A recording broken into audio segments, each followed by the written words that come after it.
All right, what's up you guys? I'm back again with another video, and I've been getting this question a lot since the patch has come out recently about what healer to play for 8.2. Yes, I'm in a new room. I'm in the middle of moving right now, so things are kind of, all over the place, but I guess we'll just forego that for now. But basically, I'm going to keep this video short and sweet. I want to start by saying that you can play any healer that you fucking want to play. This is just a video for people that are unsure and are looking for a new main or want to know what healer to pick going into 8.2.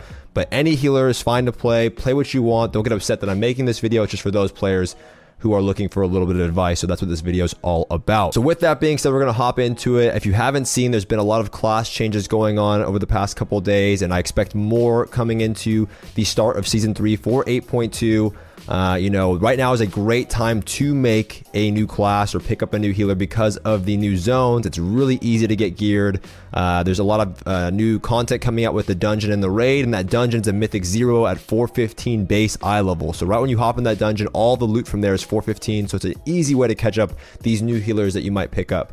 But there's been some changes, and I expect more to come out. Right now, there's a notable change here on MMO Champion, Pack Spirit, which was the Azurite traits that shamans use that made them pretty much immune to taking any damage while in Ghost Wolf. They just healed for like a ridiculous amount. That was nerfed. Now, did shamans need that nerf? That's besides the point. I don't think they really did need that nerf.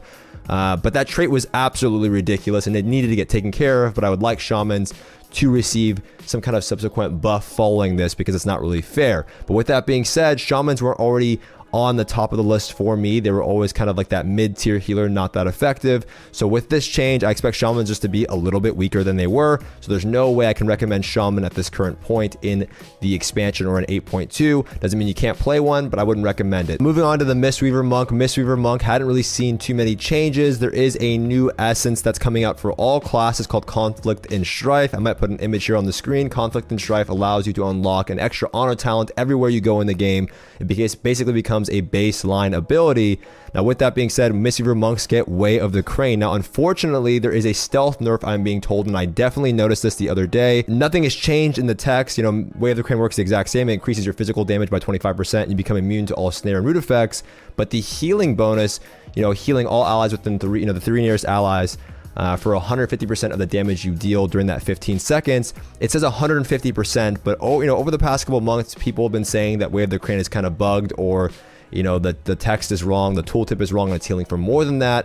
Well, they made a correction, it seems like, and now it only heals for 150%. Now, that 150% is definitely just too low. It doesn't feel like it heals enough for the amount of mana that it costs, and because of this change to Way of the Crane, I just can't recommend Mistweaver as one of the top healers, just like shamans, because of, well, they're just not good in a lot of comps, right? Mistweaver is still going to be good in like Walking Dead, and maybe TSG is going to be a really good comp now with Warriors getting a little bit of a buff, and you're going to see things like Turbo. But in general, there's just better healers out there, and if you're looking for a top performing healer, I wouldn't recommend Monk. And one of the reasons, I'm a Monk main, but one of the reasons why I loved Monk was because of Way of the Crane. But with this change to the tooltip and how it actually works and how much it heals for, I just can't recommend the class. Once again, it's not a healer that I think you should pick up unless you're really new to healing. Then without Way of the Crane, the class is pretty simple. There's lots of ways to just simply sit back behind a pillar and heal. All right, so here we are on the Resto Druid. I recently got this Resto Druid to 120 a little while ago, and I finally got it geared and got my neck level up. I'm somewhat geared through doing the Najatar intro quest. You get a ton of AP for doing that, so make sure you do that if you do get one of these alts up and going, or a new healer, or just your current mains. Make sure you go through Najatar because it is an excellent way, to get artifact power. But now, besides the point there, Resto Druid is still one of the top healers by far. For me, I think it is one of the strongest healers because of the fact that you can get mana so easily by going off into the corner and getting those stealth drinks, right? You can just go into stealth and sip on some of that arena water, and that's an excellent way to try and outlast your opponents. And they also just deal a ton of damage with Feral Affinity in 2v2s. They're super disruptive, and they're good in a lot of comps where Mistweaver Monk, Resto Shaman, and even Discipline Priest are not. Now, Discipline Priest, I'm not really going to mention in this video. I know they got a buff, and that's not to hurt anyone's feelings. It's just that they're still not strong enough, so they do need some kind of rework when it comes to Arena. But it looks like Druid is still going to be one of the king healers, and I can show you just simply based on this little page right here. If you look at this page, you can see Resto Druids above 2400 are the predominant spec being played next to Holy Paladin, and that leads me to the next healer. All right, boys, so here we are on the final healer, the healer that I started the video with, the Holy Paladin. I'm going to recommend Holy Paladin to anybody who wants to pick up a new healer because it's an easier healer to grasp, in my opinion, when it comes to, or when compared to Resto Druid. Resto Druid is a little bit more complicated, regardless of what anyone says. Resto Druid has more things to manage, multiple forms. You run out of mana faster, so you have to be smart about how you spend your mana, and you can get caught. If you trinket too early on your Resto Druid, or you trinket something shouldn't trinket, you can get caught in a stun and die out of form, just like you would with a Mistweaver Monk. Whereas Paladin, even if you trinket early on in the game, you still have things like Bop, Bubble, and you deal tons of damage. I'll show some footage here on the screen, but Holy Paladins are by far one of the most fun healers for me. This is going to be my main this season. I am transitioning from playing a monk to a paladin this season because I find it more enjoyable. I'm much more tanky. I don't run out of mana. And, you know, quite frankly, the class is just a more well-rounded class, and I can play all of the top comps as a Holy Paladin, where you can't really play them as a Mistweaver Monk except a few comps. And just because of that, I can't recommend the other healers except Resto Druid and Holy Paladin. I mean, you can play whatever you want. Again, it's totally up to you guys, but if you just look at these charts, whether it be 2v2 or 3v3, and there's tons of charts and databases you can use, Holy Paladin and Resto Druid are by far some of the top healers when it comes to 2v2s and 3v3s. Once again, overall, Resto Druid might be a better overall healer, but it's much more difficult to play. So the choice is yours. It's completely up to you. If you have more questions, you can check me out at my live stream if you want to ask me questions there, or you can ask questions in the comment section below, and I'll hit you guys up with a response if you have any questions. If you guys are looking for individualized coaching when it comes to Arena, I have a Patreon page there you can check out. There's some of the most inexpensive coaching anywhere on the internet, and it's something I truly enjoy doing. People get results that way, and it's a great way if you want to get more personalized help. But that is going to do it for this video, you guys. These are just my recommendations. If you guys like the video, you can hit it with a thumbs up. If you didn't like the video, you can thumbs it down. If you have any questions, once again, hit me up in the comment section below or on my stream, and I'll see you guys next time.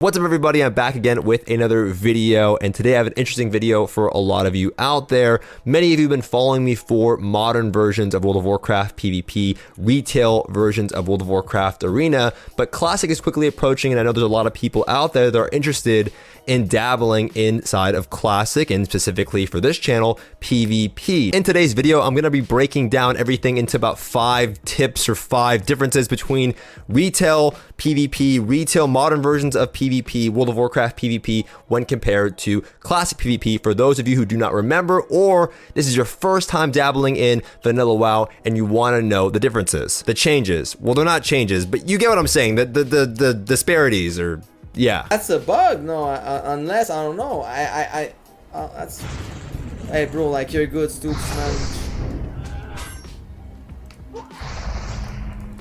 Hey, good job, Stoops. Like, yeah, man, can you let me test my fucking thing, though, you piece of shit? Now, if there's something that I left out in this video that you think should be known, and you're really experienced, and you have a lot of info, which is probably true because there's a lot of people out there that have been playing Vanilla WoW for a really long time, you can politely let me know in the comment section below, and you can spread that knowledge if you're willing to do so. And finally, before somebody comments in the comment section below and says the video begins here, I'll put some timestamps in the info box below if you want to skip around, if you're just somebody that has a limited amount of time or just a small, you know, attention span like me. Starting off with number 1, consumables. Consumables are something that you're going to see a lot inside of Classic or Vanilla PvP. Now, number 1, number 2, number 3 are very similar in that sense, and it's going to be seen as gimmicky to a lot of players who've been playing modern versions of World of Warcraft. They're going to say these items are, these things are very gimmicky. This shouldn't be allowed, or this is not very, like, it's not very code of conduct-esque, or you get what I'm saying. They're going to be seen as just like unfair, but I'll explain that a bit later, and it will make a little bit more sense later on in the video. But consumables are something that you're going to notice because the main source of PvP inside of Vanilla, and it's going to be seen as probably a little bit more competitive when compared to modern versions of World of Warcraft, is dueling in battlegrounds. Now, in retail versions of World of Warcraft or modern versions of World of Warcraft, battlegrounds, just regular general battlegrounds, aren't as competitive when compared to a structured format like ranked or rated battlegrounds and then arena. Dueling in Battlegrounds and open world PvP are your main sources of PvP. And when you're in the open world format, when you're open just questing or, you know, going after maybe a world boss or something like that, you're going to see players use whatever they need to use to try and get the advantage. So consumables are going to be one. When it comes to Battlegrounds, a very well-known consumable is going to be called the FAP. It's a really ridiculous name, but it's the free action potion. A free action potion is a potion that druid flag carriers would drink or take, and it makes them immune to like stuns and slows, and it's basically a way for them to safely get across the map to try and capture the flag. Now, this is something that you probably won't see in duels. When I was testing or going back in time and playing or dueling in vanilla WoW, you didn't see a lot of players use free action potions in duels, and if they did, it wasn't seen as very. There's a code of conduct when it comes to dueling, and free action potions or FAPs are not very. They're frowned upon, I should say. But in Battlegrounds, it's free game, so things like a free action potion are going to be something that you're going to see players use. You're also going to see things like potions, speed potions, mana pots, health pots, things like that. Now, they are used in, modern versions of BGs, but modern versions of BGs in like Battle for Azeroth, for example, there are consumables that players will use, but players don't take Battlegrounds as seriously. I mean, some people do, but when it comes to just competitiveness, there's no ranking system like you'll find in Classic WoW, ranking up to rank 14. Through Battlegrounds, players are going to use any consumable that they can to try and get an advantage. Things like first aid and bandages are going to be very necessary for you. I would consider that a consumable or something that you would use. So those are things that you'll be seeing all over the place, and it is considered normal depending on the format of PvP. Moving on to number 2, it's going to be offhand gear and items. Items that don't really fit your class in terms of like level. It might be a level 30 trinket. It might be, some random quest item that you grab, but that's going to be useful for you in duels. And this goes back to my original point when it comes to just why these things are used in the first place. So, in Burning Crusade as a rogue, you have things like Cloak of Shadows, but you don't have Cloak of Shadows as a rogue at level 60. So there's a lot of holes in your game or your class, your toolkit when it comes to PvP that other classes can clearly exploit. Now, some players are just garbanzo beans. When I'm dueling on these servers, some players are just awful, and even if my class is not favored in the matchup, I can just run right over them because they're just not very experienced. But some players that are experienced or somewhat experienced in the class can really take advantage of that rock, paper, scissors matchup, and you're gonna need certain items to help you in these duels, because duels are taken somewhat more seriously than they are in retail versions or modern versions of World of Warcraft. Better block, bro. Yeah, nice block, nice block. I think this game's over. I don't have any. Yeah, I think you just win. Yeah! Get the fuck out of there! Pagarecciato! Let's go! People take duels a lot more seriously in vanilla or classic WoW. It's a way that you stand out. Everyone's on the same server. Everyone knows who you are. And if you want to win these unfavorable matchups, you're going to need specific items. So an example would be, as when playing as a shaman, getting a Skull of Impending Doom to break out of things like a polymorph or even a blind is going to be a way for you to try and swing that matchup in your favor. Your trinket, your gladiator's medallion that you might be, used to calling it in BFA, your insignia, that trinket, your PvP trinket, doesn't break you out of every single CC like it does in retail or modern versions of World of Warcraft. The reason being is that it's class specific. Every class will break out of specific CCs, and as a shaman, you can't just trinket polymorph. And if a mage gets that polymorph on you early on in the duel, from what I've noticed, it's very hard to recover. But if you are able to stop that polymorph through things like Earthshot, Grounding Totem, and maybe you're using a Tidal Charm to stun the target at a range, and then you have a Skull of Impending Doom, you can force out a lot of CC, or a lot of CDs, I should say, from the mage, and put on a lot of offensive pressure to force the block. And then if he does get the sheep, you're already so far ahead where you have an advantage. So having certain items like a Tidal Charm, having things like the Medicine Pouch to heal you up, having things like a Skull of Impending Doom is going to be necessary. And these items are not items that you would get at level 60. They're quest items that you can grab along the way. You've probably heard of the Tidal Charm by now. Skull of Impending Doom is easy to get as well, around level 40. So you're looking to grab these off-brand items to help you in these 1v1 matchups when they're not so favorable. And you'll see that all over the place in Classic WoW. And I think some players really enjoy that playstyle because it allows for a lot of creativity. Moving on to number 3 is going to be engineering. Now, engineering, I mentioned first aid and bandages a little bit earlier in the video, but engineering is in a league of its own. At level 60, having engineering is going to be very important for you. Having these rocket boots are going to be very important for you. Having these grenades, like the thorium grenades, are going to be very important in duels because it adds an extra layer of CC, an extra layer of damage, and you're going to see a lot of players using these all over the place. Having reflector trinkets, if you're playing as a rogue and you're fighting versus a shadow priest, having that shadow reflector trinket, or if you're playing as a warrior fighting against a mage and you need that frost reflector trinket, having those things are going to be very important for you, and you need engineering for that. Some of the things you can just buy just straight out the auction house, but having your own source of engineering I think is very important. However, I personally don't think, from what I've been told, and I've been dabbling a lot in this classic stuff and been talking to a lot of people, you don't want to go straight out and level engineering right out the gate. It's going to cost you a lot of money. It's going to take up a lot of time. If you're just trying to level, grabbing professions like maybe mining or even, herbalism or skinning along the way, sending your materials off to a bank as you level, putting them on the auction house, getting some gold is going to be your primary concern. And then at the end or towards end game content, you can begin working on your engineering. But having engineering is almost a must for anybody who's taking PvP seriously. Moving on to number 4 is add-ons. Now, add-ons is definitely something that you see in modern versions of World of Warcraft, but there's a lot of just basic features that you would expect to be in World of Warcraft, vanilla classic World of Warcraft, that are just not there, that you're so accustomed to. For example, enemy cast bars. If you don't have an add-on to see what they're casting, it won't be displayed in the in-game interface. You have no idea what they're casting. You have to try and guess by the animation. It's very hard to land interrupts. It's easy to get faked on when it comes to your interrupts, and you don't know if he's casting a heal or if he's casting a Hearthstone, for example, depending on the animation of the character. So having add-ons to display cast bars, having add-ons for timers on your cheap shots. For example, if you're playing as a rogue and you cheap shot somebody, you don't know when it's about to the cheap shot's about to come off or the blind, because there's no timer. So you need a timer, or you're going to count it out in your head. So having just basic add-ons like that are going to be very important for you, and they're things that you're just accustomed to that have been there for so long that they're not in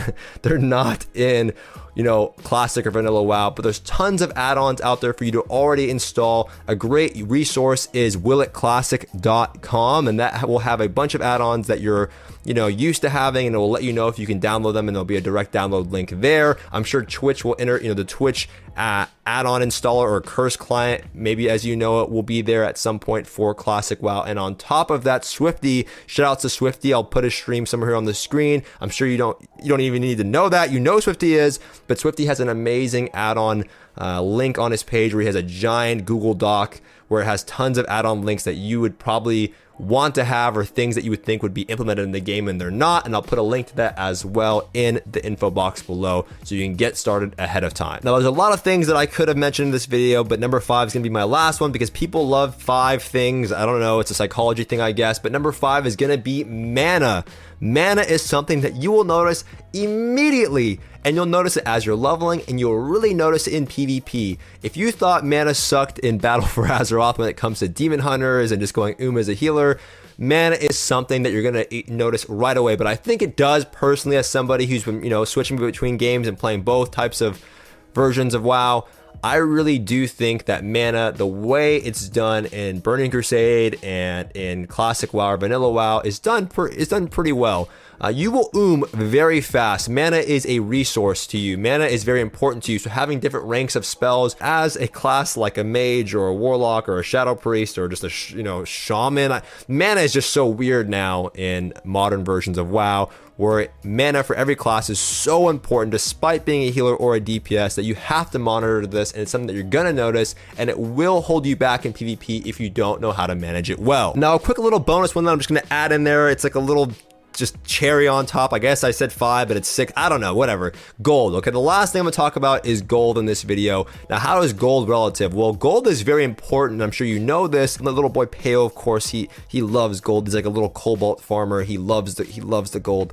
But gold is super important in World of Warcraft, specifically PvP for vanilla, because unlike BFA, gold is not just handed out to you, and you need gold for your professions, which are very important. Having, getting enchants is super important. If you want to level up enchanting, you're going to need gold along the way. If you want to level up engineering, you might need gold. Getting those enchants, like I talked about, are expensive, and you're going to need those to have a competitive edge in PvP. But it keeps the economy alive. It keeps the game alive. I would love to see Blizzard try and fix that when going into the next expansion, making gold feel like it's actually important, not just something you can buy a WoW token and you have it and you use the gold just to buy a WoW token so you can get character transfers and character boosts. Not used for currency on the BNet store, but used for actual in-game purposes other than a few minor enchants that are super inexpensive. But on top of gold mattering and you having to afford getting a mount and you having to afford getting an epic mount if you want that and paying for all these things is your respec cost. If you're going to be doing raiding, which you're probably going to be doing early on to get that gear so you can hop into PvP to have an advantage, so you can start ranking up in the ranking system and trying to grind for that, the rank 14, the notorious rank 14 title. If you're going to grind towards that, you're going to need to have gear, and gear that you're going to be grabbing is going to be early on coming from dungeons, your pre-raid bis, and then it's going to be coming from raids. Now these raids are going to require you to have an optimal PvE spec, and a lot of the times your PvE spec will not align with your PvP spec. There's a massive difference there. You're going to have to try and acquire the gold to have the correct spec for PvE and raiding, and then on the rest of the week after you raided that 1 or 2 days per week, you're going to swap back to PvP spec, and that will cost you around 50 gold depending how much you're respecking. And 50 gold isn't the easiest to come by, but it's not the hardest thing to come by. You'll probably acquire that throughout the week, farming just in general, and farming and just going into the raid, you're going to earn some gold by raiding in general. So gold is a valuable resource for you for everything else in terms of enchants, but it's also just valuable for you in terms of respecking so you can have the optimal PvP spec. But those are just my 5 or 6 tips for the major differences that you're going to notice early on. There's a ton of differences that you're going to find out, and I would love to hear your input because I can't fit it all in a video because people don't care that much to watch a long video. So you can let me know in the comment section below if there's any tips that you think I should have put in the video or that I left out or whatever. Let me know in the comment section below. If you guys like this video, be sure to give it a thumbs up. If you love the video, be sure to subscribe. Again, I'm moving right now. I'm in the process of changing things. If you didn't read the beginning of the video, the little caption there, I'm in the process of moving, but I'll be back to streaming very soon. So if you want to hit me with a follow and you want to ask more questions about PvP, you can check out my live stream at twitch.tv/Stoops_TV, and you can find that somewhere here on the screen. And also I have a buddy of mine that's going to be helping me with classic or vanilla coaching when it comes to PvP and raiding. So if you want to sign up at my Patreon page for classic coaching, the link's somewhere here on the screen. It's the most inexpensive coaching you'll find anywhere. But that's going to do it for this video, and I'll see you guys next time.